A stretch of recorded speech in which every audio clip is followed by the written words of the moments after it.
Legend of the Great Sage. Chapter 501. Li Qingshan tiba-tiba berdiri dan membuka matanya.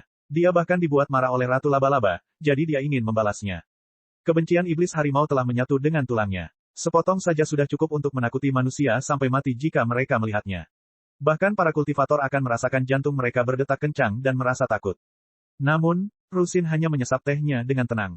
Dia sama sekali tidak menganggap serius tindakan Li Qingshan. Sudut bibirnya bahkan tampak melengkung membentuk senyuman puas. Saat mereka bentrok secara verbal, kemenangan selalu diraih dengan membuat marah pihak lain.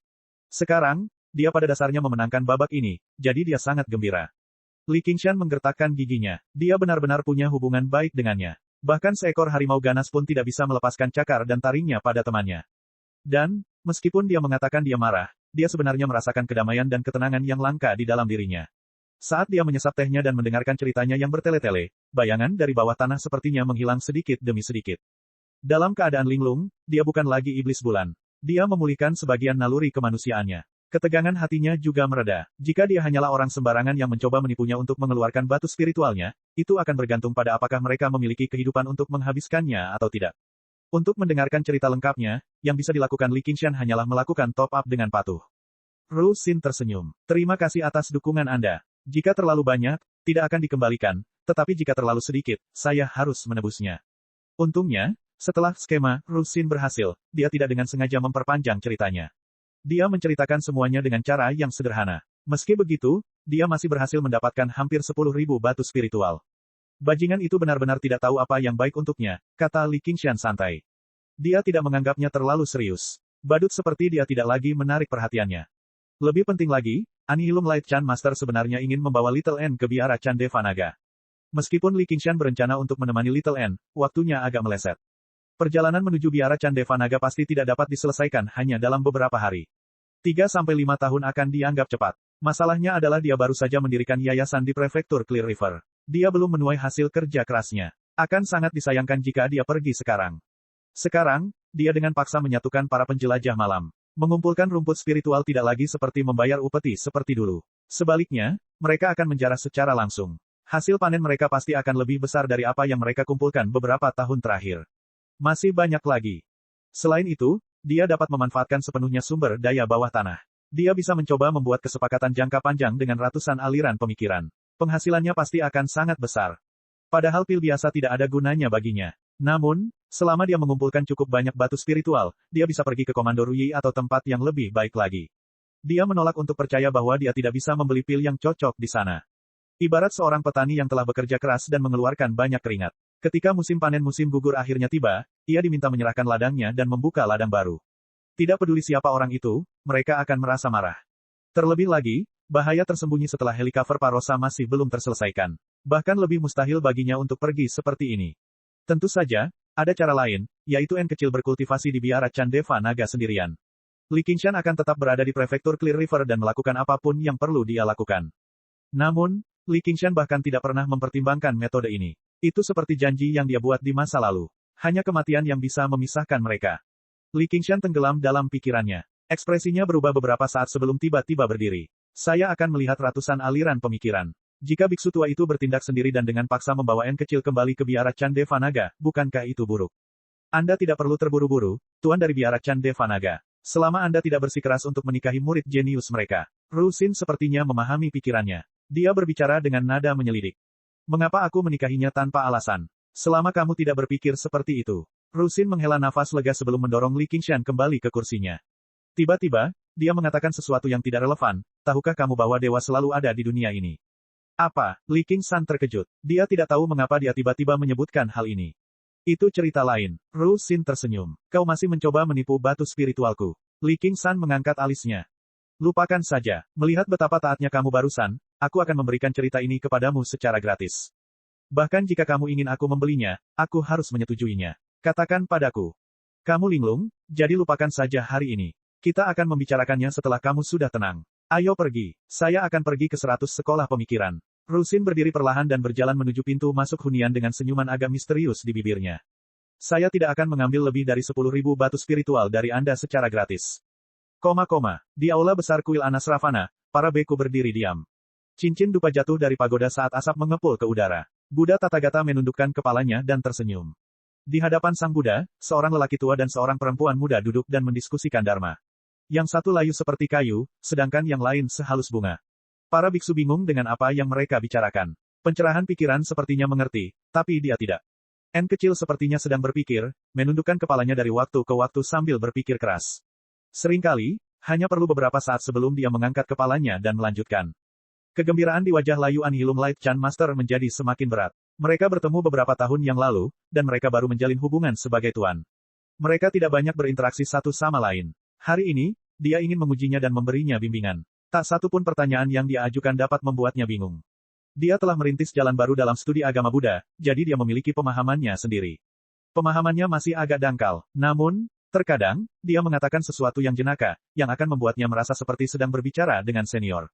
Dan, apa yang disebut dangkal ini hanya dibandingkan dengan dia, kepala biksu dari halaman Bodhi yang telah mengembangkan Dharma Buddha selama beberapa abad.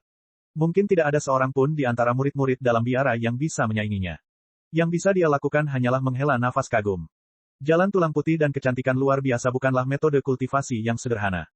Itu juga berisi upaya sepanjang hidup seorang ahli besar Buddha. Itu setara dengan memiliki seorang bodhisattva sebagai seorang guru, yang menunjukkan jalan baginya dalam kitab suci Buddha yang luas. Dengan menggunakan ini sebagai landasan, dia mempelajari Dharma dan kitab suci Buddha sebelum berbalik dan mempraktikkan jalan tulang putih dan keindahan luar biasa. Keduanya saling melengkapi, maju selangkah demi selangkah. Dia merasa mendapat banyak manfaat dari diskusi dengan Anihilum Light Chan Master. Namun, bodhisattva tersebut pada akhirnya tetaplah bodhisattva tulang putih, jadi N kecil tidak benar-benar memberitahu guru Anihilum Light Chan apa yang telah dia pahami. Kalau tidak, dia tidak akan memujinya. Sebaliknya, dia akan menjadi marah dan langsung menghancurkan muridnya yang terkutuk ini. Sebagian besar perhatian Little N bukan pada pembahasan Dharma. Sebaliknya, dia mengkhawatirkan keselamatan Li Qingshan. Namun, dia selalu tanpa ekspresi, dan kata-kata serta reaksinya tajam. Bahkan Anihilum Light Chan Master gagal merasakannya. Jika dia tahu bahwa N kecil hanya memperhatikannya, siapa yang tahu bagaimana reaksinya? Apakah dia akan marah atau tidak puas? Atau mungkin dia akan lebih senang lagi? Pupil mata N yang gelap setenang sumur kuno. Melalui matanya, aula megah itu tampak berwarna hitam dan putih transparan. Aroma kayu cendana yang kental terasa ringan dan tidak berasa. Bibir Anihilum Light Chan Master terbuka, dan Dharma Buddha indah yang dia ucapkan terlupakan begitu memasuki telinganya. Lonceng pagi dan gendang sore juga tidak jelas dan jauh. Ini bukan karena indranya kurang sensitif. Sebaliknya, itu karena dia telah mencapai kondisi tembus pandang yang mendekati aliran pemikiran Buddha. Murid Buddha biasa dapat mencapai pencerahan dalam sekejap setelah menghadap tembok selama 3 tahun, dan kultivasi mereka akan meningkat secara drastis. Namun, dia terus-menerus berada dalam kondisi ini. Berdebar, sebuah suara yang keras terdengar di telinga Little N. Dia berbalik karena terkejut dan gembira. Li Qingshan melangkah ke aula. Berbeda dengan pemandangan sekitarnya, ia memiliki warna yang sangat cerah. Kulit perunggu dan matanya yang bersinar memecah kesunyian dengan tawanya yang nyaring. Li Qingshan tiba di samping Little N dan membungkuk dalam-dalam. Saya Li Qingshan. Salam untuk Anihilum Light Chan Master. N kecil telah bertemu dengan seorang master. Melihat penampilan bermartabat dari Master Chan hari ini, Anda benar-benar memenuhi reputasi Anda. Anihilum Light Chan Master bahkan tidak melirik Li Qingshan, seolah-olah dia tidak ada sama sekali. Yang bisa dia lihat hanyalah N kecil. Sebagai kepala biksu di halaman Bodhi di biara Candevanaga, bahkan di antara para kultivator yang telah mengalami kesengsaraan surgawi kedua, dia dapat dianggap sebagai orang yang berkuasa. Namun, ini bukan karena dia meremehkan seorang penggarap yayasan seperti Li Qingshan. Sebaliknya, itu karena watak alaminya. Sebelum bertemu Little N, dia telah berlatih meditasi hening selama 20 tahun. Meditasi diam ini sangat terkenal di kalangan Sekte Chan. Itu tentang melepaskan obsesi terhadap kata-kata. Namun, dikabarkan di biara Candevanaga bahwa dia berlatih meditasi diam bukan untuk berkultivasi sama sekali. Itu murni karena dia tidak mau berbicara dan membuang waktu menjelaskan kitab suci kepada orang lain. Hanya dalam setengah hari, dia hampir berbicara lebih banyak dengan N kecil dibandingkan 10 tahun yang lalu di biara Candevanaga. Jika murid-murid halaman Bodhi mengetahui hal ini, mereka pasti akan sangat terkejut hingga mulut mereka ternganga. Mereka bahkan akan curiga apakah tuan mereka ditiru atau tidak. Namun, sangat jelas bahwa Anihilum Light Chan Master tidak terlalu menyukai Li Qingshan yang menerobos masuk dengan sembrono. Pencerahan pikiran naik dan mencoba membujuknya dengan lembut, adik laki-laki, sebaiknya kamu pergi sekarang. Dulu, guru satu pikiran memberitahuku bahwa aku ditakdirkan dengan Buddha. Aku ingin mendengar tentang Dharma Buddha yang mendalam dari guru Anihilum Light Chan dan melihat apakah aku benar-benar ditakdirkan bersamanya atau tidak. Li Qingshan tersenyum pada Little N sebelum duduk di atas bantal sendirian. N kecil tersenyum tipis. Kecantikan sesaatnya sedikit mengejutkan semua biksu di aula. Beberapa dari mereka dengan budidaya yang tidak mencukupi secara alami mengembangkan nafsu. Master Anihilum Light Chan mengerutkan kening. Dia tidak tahu apa itu, keharuman surgawi dan keindahan dunia, jadi dia tidak bisa tidak memikirkan legenda-legenda tersebut. Ketika Sang Buddha mencapai kebudaan di bawah pohon Bodhi, segerombolan setan datang menghentikannya, menyulap bidadari surgawi untuk membingungkan hati Buddhisnya. Dia belum pernah melihat bidadari sejati, namun senyumannya sepertinya menghapus sifat Buddhisnya, mengubahnya dari seorang jenius Buddha menjadi bidadari surgawi yang berubah dari iblis. Baru sekarang dia benar-benar memperhatikan penampilannya untuk pertama kalinya. Namun, dia merasa terlalu memikirkan banyak hal. Dia masih anak-anak pada akhirnya, jadi tidak dapat dihindari bahwa dia memiliki pikiran yang tidak murni. Jika dia benar-benar tidak ternoda oleh setitik pun debu, itu akan sulit dipercaya. Dia akan terlihat lebih seperti iblis. Annihilum Light Chan Master menolehkan kepalanya yang layu, dan matanya kembali suram. Akhirnya, mereka mendarat di wajah Li Qingshan, dan hatinya yang tak tergoyahkan tiba-tiba mulai bergetar. Dia adalah satu-satunya penghalang bagi kultivasinya. Sang Buddha mengatakan bahwa Dharma tidak dapat didengar. Apakah Anda berhak mendengarkan saya berbicara tentang kitab suci, Tuan? Berbeda dengan suaranya yang kering ketika berbicara tentang kitab suci, suara Annihilum Light Chan Master tiba-tiba menjadi luas dan agung, dengan sedikit jeritan naga. Rasanya tak ada habisnya, turun dari langit dan menembus bagian atas kepala Li Qingshan. Wajah Li Qingshan berubah, dan dia segera menghilangkan pikirannya. Bahkan jiwanya melonjak saat listrik seakan melewati tubuhnya. Apakah ini nyanyian Deva Naga? Chapter 502, Li Qingshan merasakan lebih banyak kesakitan daripada saat dia menahan petir surgawi Zoutong. Itu bukan karena Annihilum Light Chan Master ingin membunuhnya, tetapi karena iblis sapi dan iblis harimau bereaksi keras terhadap nyanyian Deva Naga. Bagaikan minyak mendidih, mereka langsung melonjak. Dikabarkan bahwa nyanyian Deva Naga dapat mengintimidasi semua Dasmon dan monster. Benar saja, itu benar. Apakah dia menemukan sesuatu? Itu sebabnya dia menyelidikiku. Annihilum Light Chan Master gagal mengatakan bahwa Li Qingshan adalah Dasmon. Sebaliknya, dia memikirkan hal lain. Nyanyian Deva Naga tidak hanya dapat menaklukkan Daemon, tetapi juga dapat membersihkan kejahatan dan keinginan dalam hati manusia. Jika Li Qingshan benar-benar mempunyai pemikiran yang tidak pantas tentang N kecil, dia dapat menggunakan ini untuk melenyapkannya, kalau-kalau dia membawa masalah yang tidak perlu dalam perjalanan ini. Jika dia bersikeras, dia harus menanggung rasa sakit yang luar biasa. Namun, ekspresi Li Qingshan hanya berubah sedikit sebelum kembali normal. Dia bahkan lebih tenang dan tenang dibandingkan saat pertama kali masuk.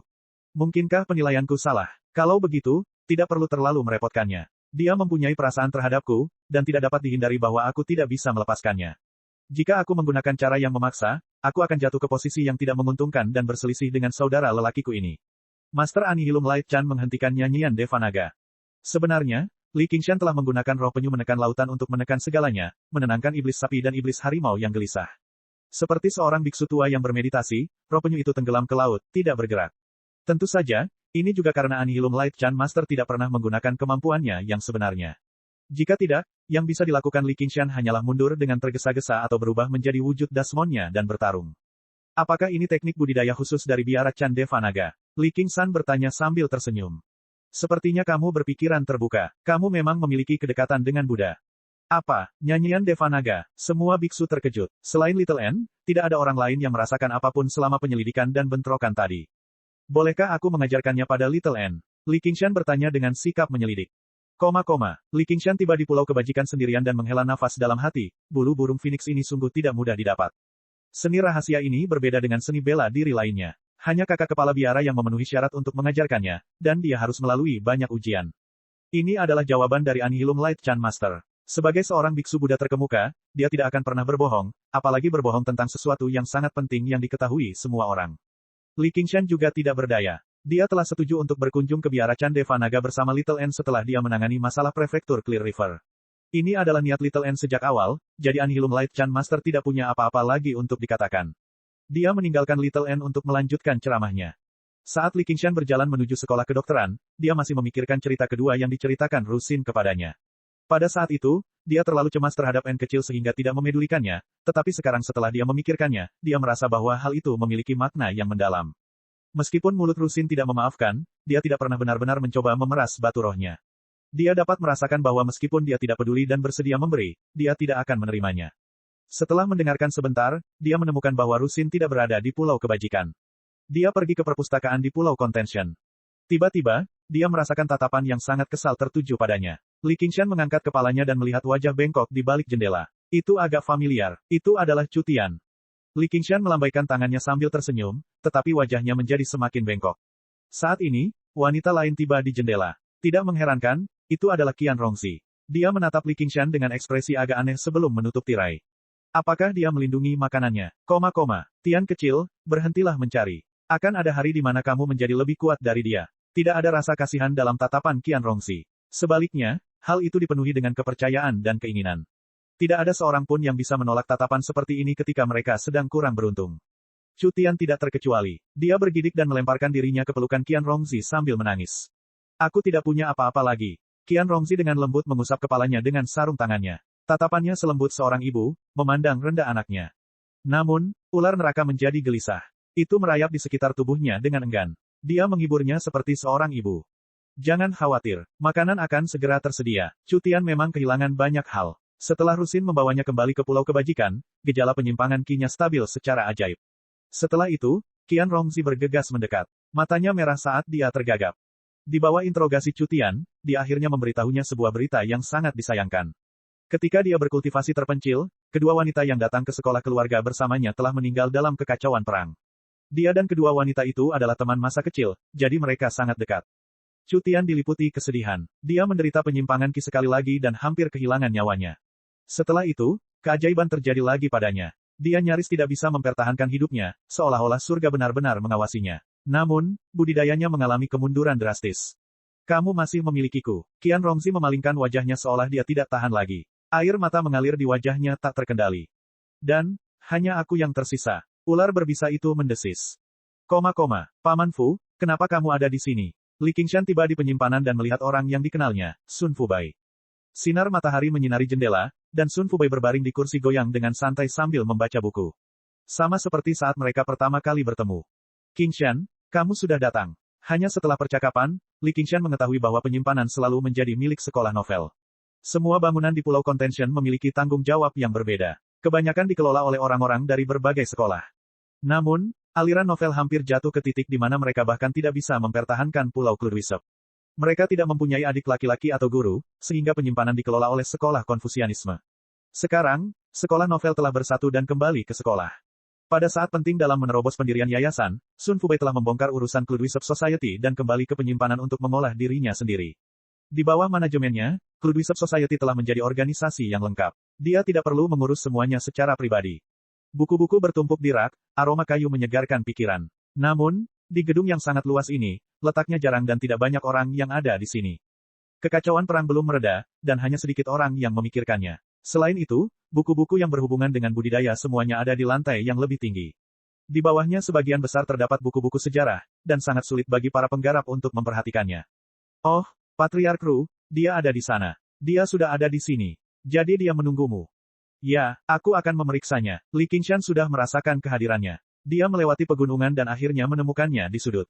Ada banyak buku yang bertumpuk di atas meja, tapi dia tidak punya satu pun. Dia menyilangkan kakinya dan meletakkannya tinggi di atas meja. Dia menyandarkan kepalanya di lengannya dan tersenyum. Ada dua jendela setinggi langit-langit di sini, dan sinar matahari sangat terang. Itu mewarnai rambut hitamnya menjadi emas. Apa yang kamu lakukan di sini? Li Qingshan duduk di depannya. Dia mengambil sebuah buku dan membalik-balik beberapa halaman sebelum melemparkannya kembali ke atas meja. Ceritakan padaku cerita kedua. Cerita apa? Kisah para dewa. Rusin menurunkan kakinya dan melambaikan tangannya. Tirai berkibar dan menghalangi sinar matahari. Wajahnya diselimuti bayangan. Dia menyilangkan tangannya dan mencondongkan tubuh ke depan di atas meja. Dia merendahkan suaranya dan berkata, tahukah kamu? Awalnya ada banyak dewa di 9 provinsi. Tentu saja, para dewa ini tidak dapat dibandingkan dengan para dewa dan Buddha.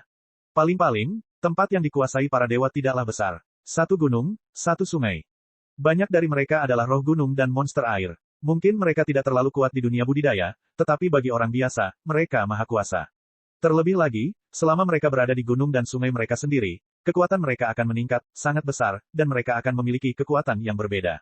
Bagaimana dengan sekarang? Kenapa tidak ada lagi? Li Qingshan sepertinya memahami sesuatu, tetapi dia tidak memahami intinya. Kaisar Suci mendirikan 9 provinsi, dan tidak ada lagi dewa di dunia. Kemudian, tidak ada lagi. Ceritaku sudah selesai. Rusin melambaikan tangannya lagi, dan sinar matahari yang menyilaukan masuk. Ini ceritamu. Mata Li Qingshan membelalak. Kamu bahkan tidak membayarku batu roh. Kenapa aku harus menceritakan cerita yang begitu panjang? Jika kamu ingin tahu, bacalah sendiri. Rusin menepuk tumpukan buku. Debu naik dan berterbangan di bawah sinar matahari. Dia berdiri dan hendak pergi. Tunggu, Li Qingshan memanggil Rusin, tapi dia tidak tahu harus mulai dari mana. Dia hanya merasakan gagasan tertentu di benaknya menjadi semakin jelas. Pandangannya menyapu tumpukan tinggi buku di depannya. Dia pasti menghabiskan banyak usaha untuk menemukan buku-buku tua ini. Muntahkan. Biarpun kamu menambahkan kata, ludahkan, aku akan bisa mendengarnya dengan lebih nyaman. Tatapan Li Qingshan menyapu pantatnya yang gagah dengan kejam. Dia sangat tergoda untuk menamparnya di sana. Dia segera meninggalkan gagasan menjadi teman dekat. Sebaliknya, dia berpikir tentang bagaimana jika dia bisa menekan kakinya dan memukul pantatnya dengan kejam ketika dia mengoceh dan bercanda, itu akan menjadi kenikmatan terbesar. Apakah aku mendapatkan batu roh jika aku membuatmu nyaman? Begitu Rusin mengatakan itu, dia merasa itu agak tidak pantas. Benar saja, Li Qingshan terkikik. Itu tergantung bagaimana kamu membuatku nyaman. Rusin berbalik dan pergi tanpa berkata apa-apa. Li Qingshan tiba-tiba teringat sesuatu yang lain. Apakah kamu tahu apa yang dilakukan Qian Rongzi dengan Chu Tian? Di Provinsi Kabut, mengganggu perburuan seseorang bahkan lebih parah daripada mencuri istri seseorang. Rusin melambaikan tangannya tanpa menoleh ke belakang. Dia melewati koridor dengan jendela setinggi langit-langit dan berkedip, menghilang di ujung koridor. Memburu, itulah yang saya pikirkan. Sayang sekali aku punya terlalu banyak mangsa, kalau tidak aku tidak keberatan menyodok hidungku ke dalamnya. Li Qingshan bergumam pada dirinya sendiri. Dia mengambil lagi buku yang dia lempar ke atas meja dan mengamati sampulnya dengan cermat. Namanya sudah kabur, dan gayanya juga sangat sederhana. Dia hanya bisa memahami dua kata. Dewa kata-kata. Kecuali benda seperti itu disimpan dalam kantong harta karun dan tidak pernah dikeluarkan, benda itu tidak akan mampu bertahan seiring berjalannya waktu tidak peduli seberapa baik benda itu dilindungi. Untuk kali ini, Li Qingshan menetap. Hanya dengan begitu dia akan menghentikan usahanya yang sungguh-sungguh dalam mencari benda-benda ini di lautan luas. Sinar matahari bergeser, dan waktu berlalu dengan lambat. Seperti yang dikatakan Rusin, awal mula keberadaan para dewa sebagian besar terbagi menjadi dewa gunung dan dewa air. Barisan pegunungan dan urat air dapat dimurnikan seperti artefak spiritual dan artefak misterius, hanya saja mereka tidak menuangkan perasaan jiwa ke dalamnya. Sebaliknya, mereka mengekstrak seutas indera jiwa mereka dan memadatkannya menjadi segel dewa. Penyatuan dunia oleh Kaisar Pendiri tidak sesederhana menjadi tak terkalahkan dan menunjuk 8 raja bawahan dan 10 raja daemon. Jika tidak, begitu dia meninggal, kerajaan Xia besar akan segera runtuh, kembali ke zaman kekacauan. Sebaliknya, ia melakukan serangkaian prosedur. Salah satu prosedur terpenting adalah menempa kuali di 9 provinsi, dan bahan untuk menempa kuali adalah segel dewa yang dikumpulkan dari seluruh dunia. 9 kuali menekan 9 provinsi. Sejak saat itu dan seterusnya, meskipun daemon dapat menempati pegunungan dan saluran air lagi, mereka tidak akan dapat memurnikannya. Dengan kemunculan Kaisar Pendiri, dunia menjadi tanpa dewa. Chapter 503. Tapi karena tidak ada Tuhan di dunia ini, apa maksud Rusin dengan membiarkan dia membaca hal-hal ini? Li Qingshan tidak heran Rusin bisa menebak identitasnya sebagai bulan utara. Dia bukan manusia super. Selama dia berganti pakaian ketat berukuran es dan mengenakan kacamata berbingkai hitam, dia bisa menyembunyikan reporter wanita itu selamanya. Entah reporter wanita itu bodoh, atau dia tidak memandangnya, seorang pecundang, sama sekali. Selera Superman yang menyukainya memang kurang enak. Li Qingshan secara pribadi yakin seleranya jauh lebih enak. Kecerdasan dan kebijaksanaan Rusin juga langka di dunia. Tentunya dia tidak mungkin secara khusus menariknya ke sini dengan cara yang begitu serius dan menemukan begitu banyak buku untuk dibacanya hanya untuk memberitahunya bahwa, "Hei, aku tahu siapa kamu. Senang rasanya menjadi dewa air, tapi sayang sekali kamu dilahirkan terlambat. Bisa dilihat, tapi tidak bisa dimakan, hehehe." Petik 2. Tunggu, wajah Li Qingshan tiba-tiba menjadi sedikit aneh, karena dalam benaknya, dia membayangkan Rusin akan mengucapkan kata-kata ini dengan bangga, berpikir bahwa dia benar-benar bisa melakukan hal seperti itu. Dia terbatuk 2 kali, menghilangkan omong kosong semacam ini, menenangkan diri, dan terus membaca. Saat senja, matahari berubah warna menjadi jingga, menebarkan bayangan panjangnya di lantai. Li Qingshan akhirnya melihat buku terakhir, dan keinginan di hatinya menjadi lebih kuat. Jika dia bisa memurnikan perairan dan menjadikannya rumah bawah air, kecepatan kultivasi akan meningkat pesat. Dan dengan keunggulan geografis, bahkan jika alam jindan menyerang, dia dapat menghadapinya dengan tenang, mengubah kepasifan menjadi inisiatif. Hei, ini, hai, Rusin, apa maksudmu? Apakah kamu bercanda? Petik 2. Sudah terlambat. Li Qingshan datang ke Pulau Kebajikan dan menemukan Rusin di ruang alkimia untuk mencelanya. Wajahnya penuh kekecewaan dan kemarahan. Ah, akhirnya kamu tahu. Kamu pintar sekali, Rusin berkata sambil tersenyum. Sepertinya rencananya berhasil, tapi hatinya sedikit kecewa. Anda sudah tahu. Li Qingshan sangat marah, tapi kemudian dia tenang dan tersenyum. Tahu apa? Rusin berkata dengan putus asa. Saya. Bodoh, sela Rusin. Aku akan membawa N kecil ke biara Candevanaga. Li Qingshan tidak menjadi marah. Sebaliknya, dia menghela nafas dengan lembut. Mengapa? Rusin melihat ketungku pil di depannya dan bertanya dengan santai. Hatinya sedikit bergetar. Sebenarnya, aku ingin memberitahumu bahwa ini adalah pilihan terbaik untuk Little N. Dan saya menyinggung bos saya. Saya tidak bisa tinggal di prefektur Clear River lebih lama lagi. Petik 2. Kamu sudah selesai membaca semua buku yang kuberikan padamu. Orang lain mungkin tidak mengerti bos mana yang telah disinggung oleh Li Qingshan, tetapi Ru Xin tahu betul. Dia merasa sangat cemas. Aku membaca sebagian kecilnya, tapi sepertinya tidak ada gunanya. Kurasa kamu sedang mempermainkanku. Kalau saja itu mungkin. Seharusnya itu cukup untuk menangkis bosku. Petik 2. Bodoh. Dia jelas hanya tinggal selangkah lagi. Lupakan saja, aku tidak akan marah padamu hari ini. Sebenarnya, sebelum saya berangkat, ada beberapa hal yang ingin saya sampaikan kepada Anda. Tatapan Li Qingshan tiba-tiba menjadi lembut. Tatapan Ru Xin bersentuhan dengannya. Lalu dia membuang muka lagi. Di mana buku-buku itu? Dia tidak akan mengatakan apapun untuk membuatnya tetap tinggal, tapi paling tidak, dia harus membuatnya benar-benar memahami situasinya saat ini. Orang bodoh ini.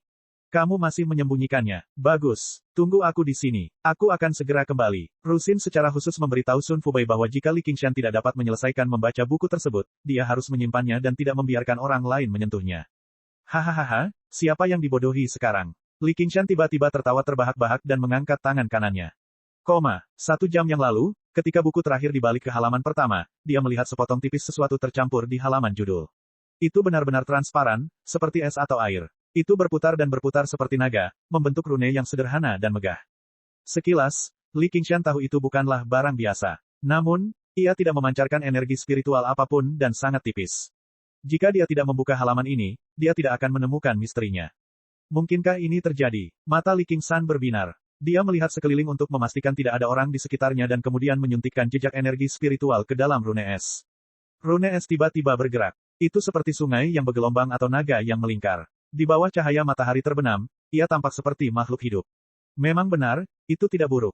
Li Qingshan mengambil buku yang baru saja dia baca dan membuka satu halaman. Ada sebuah kalimat di sana.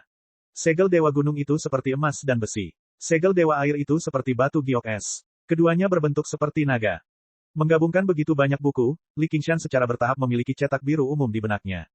Dengan berdirinya 9 provinsi, tidak ada lagi yang bisa memadatkan segel dewa dari gunung dan sungai. Setelah itu, tidak akan ada lagi dewa di dunia. Namun, hal ini tidak mutlak. Ada begitu banyak gunung dan sungai di dunia. Akan selalu ada sisa segel dewa yang tertinggal. Karena berasal dari sumber yang sama dengan kuali di 9 provinsi, maka tidak bisa dibasmi. Namun, 9 kuali tersebut tidak dapat menekannya, namun mereka dapat merasakan tindakan mencuri dari internet. Jika mereka tertangkap, mereka pasti akan menderita akibat tangan besi dari kediktatoran kekaisaran Sia besar. Namun, muncul pertanyaan lain. Apakah segel dewa belum tentu terkondensasi di prefektur Clear River? Bisakah itu digunakan di sini? Pertanyaan ini tidak dapat dijawab. Dia telah membaca begitu banyak buku, tetapi dia hanya memperoleh pemahaman umum tentang sejarah dan naik turunnya para dewa. Mustahil baginya untuk menjelaskan secara detail tentang penggunaan segel dewa. Dan, menggunakan segel dewa di zaman sekarang ini jelas merupakan tindakan pemberontakan. Sekalipun buku seperti itu ada, buku itu tidak akan dimasukkan ke dalam koleksi. Sepertinya jawabannya ada di sini. Li Qingshan melihat buku terakhir dengan segel dewa air. Sekilas memang tidak terlihat ada bedanya, tapi sepertinya sudah direndam dalam air. Kertasnya juga sedikit berbeda. Dari pola di halaman judul, ia tahu bahwa buku tersebut bukan berasal dari koleksi ini. Sebaliknya, itu berasal dari koleksi Ru Xin sendiri. Li Qingshan menenangkan dirinya dan membaca halaman satu persatu. Dia menemukan bahwa menyebutnya sebagai buku tidaklah terlalu akurat. Lebih tepatnya, itu adalah buku catatan. Ini adalah buku catatan seorang penjaga Hawkwolf yang menjalankan misi di Provinsi Mist. Tercatat bahwa beberapa daemon dan monster di Provinsi Kabut menggunakan sisa segel dewa untuk memurnikan tanah tandus dan sungai di mana-mana, untuk menguasai diri mereka sendiri. Mereka sangat sulit untuk dihilangkan. Benar saja, menurut informasi yang tercatat di buku catatan, segel dewa hanya terbagi menjadi gunung dan sungai, namun tidak terbatas pada wilayah. Selama dia menyebarkan ki spiritual dari gunung dan sungai yang terkondensasi di dalamnya, dia masih bisa menggunakannya di tempat lain. Penjaga Hawkwolf cukup sering menggerutu tentang hal ini. Li Qingshan berseri-seri di dalam. Buku catatan itu seharusnya sudah sangat tua. Saat ini, Provinsi Kabut telah mengalami kekacauan. Pengawal Hawkwolf telah menarik pasukan mereka ke tingkat komando, jadi tidak jelas lagi siapa yang menghancurkan siapa. Dengan kata lain, penjaga Hawkwolf setingkat prefektur Clear River sudah tidak ada lagi di Provinsi Kabut. Ini masuk akal. Setelah beberapa tahun berperang, sekarang, prefektur Clear River telah menarik pengawal Hawkwolf di level terendah, menarik semua pasukannya. Jika perang meningkat lagi, dan Komandan Daemon seperti Helikaver Parosa mengamuk, menarik penjaga Hawkwolf di prefektur Clear River akan menjadi hal yang masuk akal. Setelah membaca halaman terakhir buku catatan itu, Li Qingshan mendapat beberapa tebakan tentang asal-usul segel dewa. Terdapat banyak segel dewa di Provinsi Kabut, namun tidak semuanya tertinggal sebelum Kaisar Pendiri mendirikan 9 provinsi tersebut. Ada wilayah di luar 9 provinsi. Mereka benar-benar dapat menghindari penindasan terhadap kuali di 9 provinsi dan memadatkan segel dewa di luar sebelum membawanya kembali ke 9 provinsi. Namun, hal ini sangat sulit dicapai. Mengondensasi segel dewa membutuhkan banyak waktu dan tenaga. Itu tercatat dalam bentuk beberapa dekade sekaligus. Kalau hanya untuk dijual saja tidak ada gunanya. Penjaga Hawkwolf menduga hal ini ada hubungannya dengan merfolk di Laut Selatan, karena merfolk dilahirkan dengan kemampuan mengendalikan air. Mengondensasi segel dewa air relatif mudah, dan umurnya juga panjang. Tampaknya, dugaan penjaga Hawkwolf itu mungkin benar. Rusin kebetulan memiliki garis keturunan merfolk. Li Qingshan bisa dianggap sebagai anggota penjaga Hawkwolf, tapi dia belum pernah mendengar hal seperti ini. Itu mungkin karena Provinsi Hijau berada tepat di sebelah Provinsi Naga, jadi tidak ada Dasmon yang cukup berani untuk bertindak sembarangan. Mungkin bahkan Raja Naga Laut pun tidak akan mengizinkannya. Namun, sekarang perjanjian para raja akan runtuh, di mana darah mengalir seperti sungai, hal seperti ini bukanlah apa-apa. Mereka bahkan pernah melakukan pembunuhan dan pembakaran, lalu mengapa mereka takut mencuri air dan listrik? Hadiah yang luar biasa. Jika bukan karena dia berada di perbendaharaan, Li Qingshan pada dasarnya ingin tertawa terbahak-bahak. Jika Rusin berdiri di hadapannya, mungkin dia akan memeluk dan menciumnya beberapa kali. Dibandingkan dengan nilai segel ilahi, 10.000 batu spiritual bahkan tidak layak disebut. Bahkan di Provinsi Kabut, segel dewa seperti itu akan berharga sangat mahal. Mungkin akan lebih jarang terjadi di Provinsi Green. Jika Li Qingshan harus membelinya, dia bahkan akan bersedia membayar 100.000 atau 1 juta batu spiritual. Lagi pula, adakah yang lebih penting daripada mempercepat kultivasinya dan memastikan keselamatannya sebagai seorang kultivator? Kalau dipikir-pikir lagi, Li Qingshan menyadari bahwa ejekan Rusin sebenarnya lebih seperti ujian. Jika dia tidak memiliki kesabaran untuk mendengarkannya, atau jika dia pelit dengan batu spiritual dan menolak memberikannya padanya. Jika dia tidak bisa mendengarkan cerita pertama, jelas tidak akan ada cerita kedua. Jika dia mengabaikan usahanya dan menolak membaca semua buku satu persatu, dia akan kehilangan segel dewa yang tak ternilai harganya ini. Itu ada di sini. Itu tergantung apakah dia punya kesabaran atau tidak. Apakah akan sama jika dia ingin mendapatkan hatinya? Li Qingshan menyimpan buku-buku dan segel dewa. Setelah memberitahu Sun Fubai, dia langsung menuju ke Pulau Kebajikan. Rusin menatap segel dewa di tangan Li Qingshan. Dia tidak tahu apakah dia harus marah atau bahagia. Jika dia tidak membaca semua buku satu persatu, mengapa dia baru datang sekarang? Biasanya, dia tidak akan tertipu oleh tipuan seperti itu, tetapi kata-kata perpisahannya telah mengganggu pikirannya.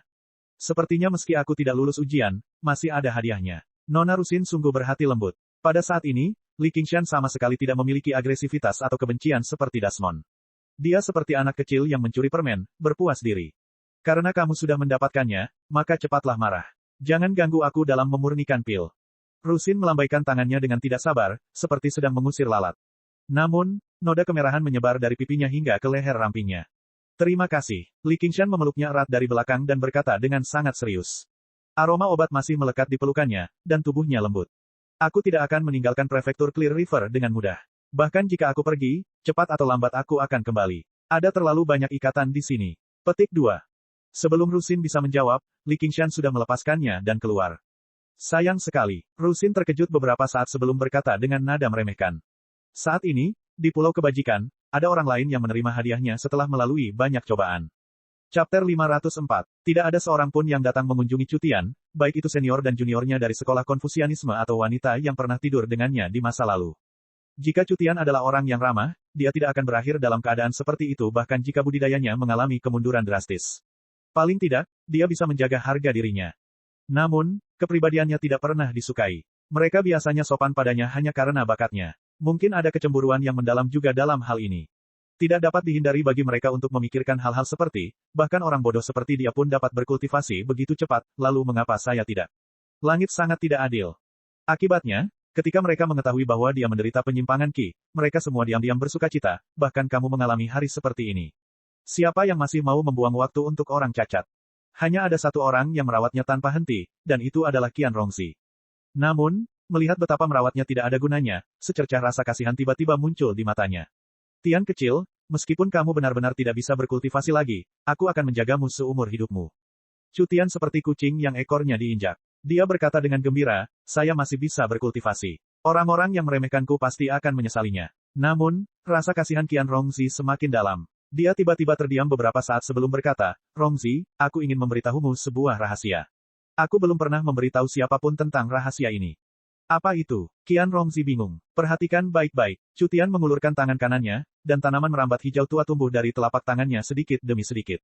Itu hanya pohon anggur kecil, tapi memberikan kesan sederhana namun kuat. Qian Rongzi mengalami perasaan aneh. Meskipun tanaman merambat tumbuh dari telapak tangan Chu Tian, itu mengarah ke dunia lain. Tian kecil, apakah ini harta karun misterius? Petik 2. Ini sedikit melebihi ekspektasinya. Sebelumnya, dia memiliki banyak kesempatan untuk menangkap Chu Tian hidup-hidup dan kemudian menyiksanya untuk mengaku. Itu semua karena dia tidak tahu apa kartu andalan Chu Tian dan seberapa kuatnya. Dia tidak ingin mencari Wall dan pulang ke rumah tanpa dicukur. Akibatnya, dia menanggung semuanya untuk saat ini. Tidak, ini adalah pohon anggur pendakian surga. Ini adalah tanaman merambat, benihnya, ketika saya lahir. Kuburkan itu dalam jiwaku. Selama saya memilikinya, saya pasti dapat memulihkan kultivasi saya. Petik 2. Itu luar biasa. Tian. Petik 2. Mata Qian Rongzi berbinar saat dia berpikir, terima kasih, N kecil. Hari sudah larut malam. Chu Tian terbaring tak bergerak di ranjang sakit. Matanya bulat, menatap lurus ke atas. Seekor ular kecil yang cantik merayap keluar dari wajahnya dan memanjat lengannya yang indah. Qian Rongzi membuka telapak tangannya, dan ular kecil itu mengeluarkan sebutir benih, yang jatuh ke telapak tangannya seperti setetes air. Itu meleleh dalam sekejap mata. Dia menepuk kepala ular kecil itu. Jika bukan karena kamu, akan sangat merepotkan untuk mengekstraksi benih tanaman rambat pendakian langit. Chu Tian bukanlah orang yang sangat pintar. Karena dia telah mengungkap rahasia terbesarnya, dia hanya bisa menghela nafas. Qian Rongzi segera mengetahui segalanya tentang tanaman anggur pendakian langit ini. Dia akhirnya memahami rahasia di balik kecepatan kultivasi Chu Tian. Qian Rongzi membuka telapak tangannya, dan tanaman rambat pendakian langit perlahan tumbuh. Akarnya yang berwarna hijau tua sangat ramping dan lemah, namun jelas menembus penghalang ruang yang tak terlihat. Mereka tiba di dunia lain. Segera, gelombang energi spiritual yang sangat murni mengalir ke tubuhnya melalui tanaman merambat. Bahkan ratusan aliran pemikiran, yang telah beroperasi selama ribuan tahun, tidak dapat dibandingkan dengan kepadatan energi spiritual di sini. Mungkin karena tanaman rambat pendakian langit masih sangat muda, jumlah energi spiritual di sini tidak banyak. Jumlahnya bahkan tidak sebanyak energi spiritual yang diambil dari batu roh. Namun, ini bukan hanya perbedaan kuantitas, namun perbedaan kualitas. Saat energi spiritual mengalir ke seluruh tubuhnya, energi itu melebur ke dalam dirinya. Seolah-olah dia telah kembali ke malam ketika dia memusnahkan keluarga Qian. Ada rasa nyaman yang tak terlukiskan. Kamu sebenarnya menghabiskan waktu bertahun-tahun untuk membangun fondasimu dengan benda ajaib di tanganmu. Kamu benar-benar babi. Qian Rongzi melirik Chu Tian, yang sedang berbaring di tempat tidur, dengan nada menghina. Bahkan jika dia adalah manusia fana tanpa bakat apapun, selama dia terus-menerus menggunakan tanaman rambat pendakian langit ini untuk melemahkan tubuhnya, kecepatan kultivasinya tidak akan lambat. Tanaman anggur pendaki langit ini telah bersamanya sejak dia lahir, tapi sekarang masih sangat lemah. Jelas sekali bahwa Chu Tian hanya tahu cara menggunakannya untuk mengekstraksi energi spiritual, dan tidak memeliharanya dengan benar. Sampai batas tertentu, tanaman rambat pendaki langit dan ular kecil yang cantik itu sangat mirip. Jika ular kecil yang cantik itu adalah kutukan dari neraka, maka tanaman rambat pendaki langit ini adalah berkah dari surga. Disinilah letak peluang yang ditakdirkan. Jika ada orang lain di sini, mereka tidak akan bisa mengekstrak tanaman rambat pendakian langit dari tubuh Chu Tian dengan mudah. Tanaman anggur pendakian langit ini juga berada di antara kenyataan dan ilusi. Awalnya, selain Chu Tian, tidak ada orang lain yang bisa menyentuhnya. Mereka hanya bisa merasakan keberadaannya. Paling-paling, mereka bisa mengancam Chu Tian untuk menggunakan tanaman rambat pendakian langit untuk mengekstraksi energi spiritual. Tapi ini tidak terlalu berarti. Jika mereka tidak berhati-hati, mereka bahkan bisa menjadi sasaran serangan. Tanaman rambat pendaki langit tidak hanya digunakan untuk budidaya, ia juga dapat mengabaikan semua pertahanan dan langsung memasuki tubuh musuh untuk mengambil energi spiritual dan bahkan kekuatan hidup. Di masa lalu, Chu Tian berani menantang Li Qingshan sebagai praktisi Qi karena hal ini. Jika Chu Tian dipaksa terpojok, dia bahkan bisa menghancurkan tanaman rambat pendaki langit. Ular kecil itu merayap di sepanjang lengan Qian Rongzi dan melingkari tanaman rambat pendakian langit, mendesis dan menjulurkan lidahnya.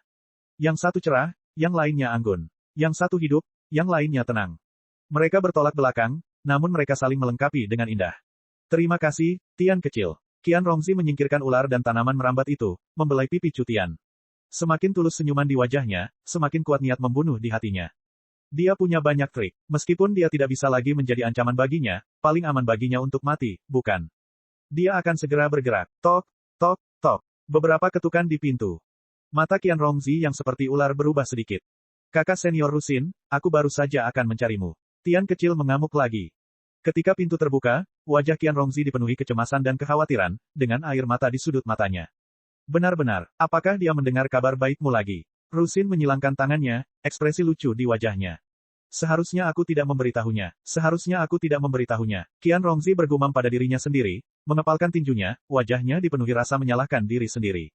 Jika tidak ada apa-apa lagi, kamu boleh pergi dulu. Hari sudah sangat larut, tidak baik bagi seorang pria dan seorang wanita untuk berduaan dalam satu kamar. Petik 2. Saya tidak takut, saya ingin menjaganya. Menurutku kamu sudah menjaganya, jangan rawat dia sampai mati, kamu akan melanggar peraturan di sini. Ru Xin terkekeh. Ini, baiklah, hati Qian Rongzi bergetar. Dia menundukkan kepalanya, merasakan aura menakutkan dari Ru Xin. Dia mengepalkan tangannya lebih erat lagi, lalu kembali menatap Cutian yang terbaring di ranjang sakit. Setelah kehilangan tanaman rambat pendakian langit, dia tampak telah berubah menjadi sayuran, tak bergerak dengan mata terbuka lebar, setitik debu berjatuhan di atasnya. Faktanya, situasinya jauh lebih buruk daripada sayur. Dikatakan bahwa sayuran masih memiliki tingkat kesadaran tertentu, tetapi setelah melalui penyiksaan ular neraka, kesadarannya telah benar-benar runtuh, hanya menyisakan satu nafas tersisa. Tidak peduli seberapa kuat keterampilan medis Ru Xin, dia tidak bisa lagi menyembuhkannya. Memikirkan hal ini, Qian Rongzi minggir, melewati Ru Xin. Pintu bangsal kembali tertutup, memisahkan mereka berdua. Apakah ini akhir dari kegilaan dan kegilaan? Ru Xin menggelengkan kepalanya dengan lembut dan bergumam pada dirinya sendiri. Di belakangnya, sosok ganas dan menakutkan yang tampak tidak manusiawi namun tidak manusiawi muncul. Qian Rongzi mengendurkan tinjunya, dan tanaman rambat mendaki langit serta ular neraka masuk ke dalam tubuhnya. Dia berjalan ke ujung koridor tanpa berbalik. Sejak saat itu dan seterusnya, kutukan dan berkah akan ada bersama-sama. Tidak ada yang tahu kemana dia akan pergi. Setelah Li Qingshan meninggalkan tempat Ru Xin, khotbah di Pulau Anas Ravana tidak berakhir. Annihilum Light Chan Master ingin menyampaikan beberapa hal lagi kepada muridnya sebelum dia pergi sehingga dia dapat menutup jarak di antara mereka. N kecil, sebaliknya, berhenti khawatir setelah mengetahui tentang keselamatan Li Qingshan. Dia mengabdikan dirinya untuk berdiskusi dengan Annihilum Light Chan Master sehingga dia dapat meningkatkan pemahamannya tentang jalan tulang putih dan keindahan luar biasa. Annihilum Light Chan Master menjadi semakin gembira. Ternyata, muridnya ini belum mengeluarkan kekuatan penuhnya, yang membuatnya semakin berhati-hati. Tepat ketika Li Qingshan ingin kembali ke Pulau Kludwisep terlebih dahulu dan perlahan mempertimbangkan bagaimana dia harus menggunakan segel Dewa Air, Wang Pusi mengirim pesan lain, memberitahunya bahwa dia sedang menunggunya di prefektur Clear River. Ketika Li Qingshan berubah menjadi bulan utara, dia telah mengabaikan banyak pesan.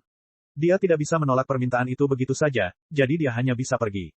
Sesampainya di prefektur Clear River, baru saja, dia menemukan bahwa bukan hanya Wang Pusi yang menunggunya. Di aula besar, Wang Pusi dan Hua Sengzan duduk di kursi kehormatan. Di dinding di belakang mereka ada seekor elang yang ditempa dari tembaga, melebarkan sayapnya dan menatap Li Qingshan dengan mata berbinar. Itu membuatnya teringat pada Gu Yanying. Hampir 100 penjaga Hawkwolf berdiri di kiri dan kanan sesuai tugas dan budidaya mereka, tangan mereka di belakang punggung. Ini pada dasarnya adalah semua penjaga Hawkwolf yang tersisa di seluruh prefektur Clear River. Wang Tua, jangan bilang kamu mengirim ekspedisi hukuman untuk menghukumku dengan begitu banyak orang. Li Qingshan bertanya sambil tersenyum saat pintu dibanting hingga tertutup di belakangnya. Li Qingshan, kamu melarikan diri saat menghadapi bahaya dan bersembunyi di tempat tinggalmu untuk berkultivasi. Menurutmu apa hukumanmu? Wang Pusi langsung bertanya. Saya berada pada titik kritis dalam kultivasi saya. Saya baru berhasil menerobos setelah begitu banyak kesulitan, jadi bagaimana Anda bisa menyebutnya melarikan diri saat menghadapi bahaya? Belum lagi, aku tidak tahu kamu akan berada dalam bahaya besar. Petik 2. Li Qingshan mengangkat bahu dan melirik Hua Sengzan. Dia berkata diam-diam, apa yang sedang dilakukan Wang Tua? Bahkan jika dia tidak menerima balasan beberapa kali, dia tidak perlu menjadi sangat marah, bukan? Kamu akan segera tahu. Hua Sengzan mempelajari Li Qingshan. Dia bisa dengan jelas merasakan perubahan sikapnya, jadi dia tahu dia mengatakan yang sebenarnya. Siapa yang tahu betapa sulitnya bagi para penggarap untuk menerobos? Tak satu pun dari mereka yang seperti dia, menerobos budidaya terpencil setiap beberapa hari. Kamu masih berani membantah. Neraka es. Wang Pusi tiba-tiba berdiri, dan suhu di dalam ruangan turun drastis. Selain Hua Sengzan, semua penjaga Hawkwolf menggigil, tapi mereka hanya terpengaruh. Adapun target sebenarnya Wang Pusi, Li Qingshan, dia menjadi tertutup es dalam sekejap mata. Li Qingshan merasakan dingin yang menusuk tulang, membekukan daging dan tulangnya. Dia benar-benar tidak bisa bergerak. Rasa dinginnya bahkan menembus lautan kinya, mencoba membekukan lautan kinya juga. Itu disertai rasa sakit yang tak terlukiskan. Neraka es mirip dengan neraka ular berbisa. Keduanya adalah neraka kecil. Namun, dibandingkan dengan rasa sakit dari ular neraka Qian Rongzi yang sebenarnya, itu tidak ada apa-apanya jika dibandingkan. Dia sedikit kesal di dalam. Mereka menyerang karena perbedaan pendapat sekecil apapun. Jangan bilang mereka sudah menemukan bentuk daemonku. Tidak, itu tidak mungkin. Kalau begitu, bukankah ini terlalu kecil? Bukannya Wang Pusi belum pernah melihat kekuatan iblis bulan. Dua penggarap yayasan mengirim sekelompok praktisi ki ke kematian mereka. Chapter 505. Neraka adalah tempat di mana semua kejahatan diadili. Itu adalah simbol utama martabat sebuah penjara. Begitu pengikut legalisme mencapai tingkat kultivasi tertentu, mereka dapat mengeluarkan sepotong aura dari neraka yang tak ada habisnya dan menggabungkannya dengan kultivasi mereka sendiri. Begitu mereka menyerang, mereka akan memiliki martabat neraka yang besar, menekan aura musuh. Setiap serangan akan membawa rasa sakit yang luar biasa yang berasal dari jiwa, mengguncang pikiran musuh. Aku tidak tahu apa yang kamu coba lakukan. Tapi penyelidikan seperti ini sangat membosankan. Petik 2. Li Qingshan tetap tenang, mengabaikan tekanan dan menahan rasa sakit. Ekspresi Wang Pusi berubah, dan terdengar suara es pecah. Li Qingshan mengambil satu langkah ke depan. Dia memancarkan rasa dingin yang mengerikan, meninggalkan jejak es di setiap langkahnya. Dia terlihat agak lamban, tapi itu juga karena dia menolak memperlihatkan kekuatannya. Dia tidak menggunakan kemampuan Daemon Ki miliknya. Sebaliknya, dia menggunakan seni lautan tanpa batas. Ki spiritual melonjak keluar dari lautan Ki-nya, menghilangkan rasa dingin. Namun, masih ada serpihan rasa dingin yang menempel di tubuhnya seperti belatung, sulit dibersihkan, namun ia tidak memasukkannya ke dalam hati. Cangkir teh di samping Wang Pusi sudah dibekukan. Tiba-tiba, retakan muncul di permukaannya, dan meledak dengan keras. Suhu turun drastis sekali lagi. Angin dingin menembus setiap celah. Semua penjaga Hawkwolf telah mundur ke tepi aula, tetapi mereka masih terpaksa mengedarkan ki mereka yang sebenarnya untuk memblokirnya. Mereka memalingkan muka, takut melihat Wang Pusi. Bahkan pandangan sekilas dari sudut mata mereka akan membuat mereka merinding. Mereka seperti penjahat yang telah melakukan kejahatan yang tidak dapat diampuni, saat ini berdiri di hadapan hakim. Betapapun kejamnya mereka tetap gemetar ketakutan, takut menghadapi martabat hukum. Retakan, retakan, suara beku naik dan turun. Frost merangkak melewati pilar, menutupi seluruh aula. Suara lain secara bertahap meredam suara beku. Itu berasal dari Li Qingshan. Itu adalah suara ombak. Ki spiritual melonjak keluar dari dirinya seperti air pasang, ingin melonjak ke segala arah. Kehadirannya tidak hanya tidak melemah, tetapi malah semakin kuat. Li Qingshan tetap tidak tergesa-gesa. Dia berjalan maju selangkah demi selangkah, menatap lurus ke mata Wang Pusi. Dia benar-benar melanggar hukum. Dinginnya es neraka merembes masuk melalui setiap celah. Tingkat kultivasi saya lebih tinggi dari dia, jadi dia seharusnya terluka oleh udara dingin yang menyerang tubuhnya. Mengapa dia tampak baik-baik saja? Anak ini memang tidak biasa. Mungkin perintah Komandan Gu bukan tanpa alasan. Petik 2. Wang Pusi sudah berada di tahap tengah pendirian yayasan, jadi dia secara alami lebih unggul dari Li Qingshan, yang berada di tahap awal pendirian yayasan. Meski kesenjangan antar alam kecil tidak sebesar kesenjangan antar alam besar, hal itu bukan hanya untuk pamer. Namun, dalam hal ki spiritual, Li Qingshan, yang mengembangkan seni lautan tanpa batas, memiliki banyak keuntungan. Dan teknik Wang Pusi memiliki keunggulan. Namun, itu sama sekali tidak muncul di Li Qingshan. Akhirnya, Li Qingshan berhenti 3 kaki dari Wang Pusi. Dua aliran ki spiritual bertabrakan dengan sengit di antara keduanya. Seolah-olah laut di musim dingin tertutup oleh es. Dan terhanyut oleh ombak. Baiklah, sudah cukup. Jika kamu melanjutkan, meskipun kamu dapat menahannya, rumah tidak akan mampu. Tangan Hua Sengzan mendarat di bahu Li Qingshan dan Wang Pusi secara bersamaan. Keduanya menarik kembali energi spiritual mereka. Kursi berlengan Wang Pusi. Kursi berlengan yang awalnya diduduki Wang Pusi segera hancur menjadi tumpukan es. Komandan, tolong beri perintah. Hua Sengzan mundur selangkah dan berdiri di samping Li Qingshan. Untuk kali ini, dia menjadi tegas, menyebut Wang Pusi sebagai komandan. Perintah Komandan Gu. Li Qingshan telah memberikan kontribusi luar biasa dan bekerja dengan baik, jadi dia dengan ini dipromosikan menjadi Komandan Scarlet Hawk dari penjaga Hawkwolf di prefektur Clear River. Wang Pusi menyelesaikannya dengan agak enggan. Dengan itu, Li Qingshan tidak hanya terkejut, tetapi banyak penjaga Hawkwolf juga terkejut. Mereka telah diberitahu untuk berkumpul, tetapi mereka tidak pernah mengira itu akan menjadi sesuatu yang begitu besar.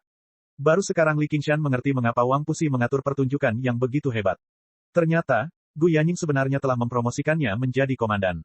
Jangan bilang dia juga takut aku akan pergi ke biara Chandeva Naga bersama Little N, jadi dia memberiku beberapa keuntungan. Tidak, ini bukan hanya manfaat. Menjadi seorang komandan bukanlah sesuatu yang bisa Anda tinggalkan begitu saja. Jika saya ingin meninggalkan prefektur Clear River, saya membutuhkan dia, sang komandan agung, untuk menyetujuinya. Tentu saja, Li Qingshan tidak percaya Gu Yanying telah mengembangkan perasaan padanya setelah pengakuannya. Dia mungkin masih memperlakukannya sebagai bidak catur yang relatif penting. Hua Sengzan bertepuk tangan, dan Hua Chenglu masuk dari pintu samping dengan pakaian merah. Dia memegang seragam baru seorang komandan Scarlet Hawk, dengan tablet elang perunggu kecil berwarna merah tua di atasnya. Dia tersenyum. Selamat, Kakak Li. Tidak, Komandan Li. Saya bertanya-tanya mengapa Wang Tua memiliki temperamen yang buruk. Sepertinya dia dipecat. Li Qingshan tertawa terbahak-bahak. Wang Pusi meliriknya. Hua Sengzan berkata dengan tergesa-gesa, jangan bicara omong kosong, Qingshan. Wang Tua akan dipromosikan menjadi penjaga Serigala Putih dan akan pergi ke Komando Rui. Dia akan meninggalkan rawa di prefektur Clear River. Ini adalah berita yang luar biasa. Wang Pusi memang agak tidak senang, tapi itu bukan karena dia. Dipromosikan menjadi penjaga Serigala Putih dan pergi ke Komando Rui selalu menjadi keinginannya. Namun, dia merasa posisinya seharusnya diambil alih oleh Hua Sengzan. Namun, setelah serangkaian penyelidikan ini, dia mau tidak mau mengakui bahwa kekuatan Li Qingshan memang lebih besar daripada kekuatan Hua Sengshan. Dia benar-benar layak mendapat posisi komandan. Kamu beruntung, nak. Kamu mendapat apresiasi dari Komandan Gu. Ini yang disebut kekuatan. Namun, Li Qingshan sedang memikirkan hal lain. Perang baru saja berakhir, namun Gu Yanjing telah memindahkan seorang jenderal. Jelas sekali, dia sangat yakin bahwa manusia dan daemon tidak akan terus bertarung. Dari mana rasa percaya diri ini berasal? Itu mungkin berasal dari dia. Dalam sekejap mata, Li Qingshan telah berganti seragam menjadi Komandan Scarlet Hawk. Dia berdiri dengan tangan di belakang punggungnya, memandang sekeliling dengan bangga dan gagah berani. Dia telah menjadi komandan penjaga Hawk Wolf di prefektur Clear River. Wang Pusi dan Hua Sengshan berdiri di kiri dan kanan, memberi jalan baginya di tengah. Salam, Komandan. Hampir 100 penjaga Hawk Wolf berbaris lagi dan membungkuk bersama sambil berkata dengan keras. Li Qingshan memandang melewati semua orang dan berpikir, apakah ini akan tetap menjadi grup saya di masa depan? Qian Rongzi sepertinya tidak ada di sini. Di masa lalu, ketika dia mendiskusikan 3 pilar kecil di prefektur Clear River dengan pelindung Yan dari tangan besi atau apapun, pernahkah dia berpikir bahwa dia akan menjadi salah satu dari mereka? Namun, dengan wawasannya saat ini, itu bukanlah apa-apa. Ekspresi para penjaga Hawk Wolf juga berubah. Mereka semua punya pemikiran sendiri-sendiri. Beberapa penjaga Scarlet Wolf bahkan pernah mabuk dengan Li Qingshan sebelumnya. Bocah pedesaan beberapa tahun lalu itu sebenarnya telah menjadi atasan mereka hanya dalam waktu beberapa tahun. Hua Sengshan bertepuk tangan lagi, dan lebih dari selusin meja makanan disiapkan untuk merayakan Li Qingshan dan mengirim Wang Pusi. Ini hanyalah jamuan perpisahan untuk penjaga Hawk Wolf. Pasti akan ada lebih banyak lagi di 100 aliran pemikiran di masa depan, jadi Wang Pusi tidak akan bisa pergi dalam waktu dekat. Hua kecil, posisi ini awalnya seharusnya diberikan padamu. Mengapa kita tidak beralih? Selama jamuan makan, Li Qingshan juga menyadari mengapa Wang Pusi tidak senang, jadi dia tersenyum pada Hua Sengshan. Dia sebenarnya tidak peduli dengan posisi ini. Apakah menurutmu ini seperti membeli bahan makanan? Anda pikir Anda bisa beralih kapanpun Anda mau. Petik 2. Hua Sengshan merasakan ketulusan Li Qingshan, sehingga niat buruk di hatinya lenyap tanpa bekas. Dia agak tersentuh. Dia mengangkat cangkirnya dan berkata, ini disebut orang yang terlambat melampaui master.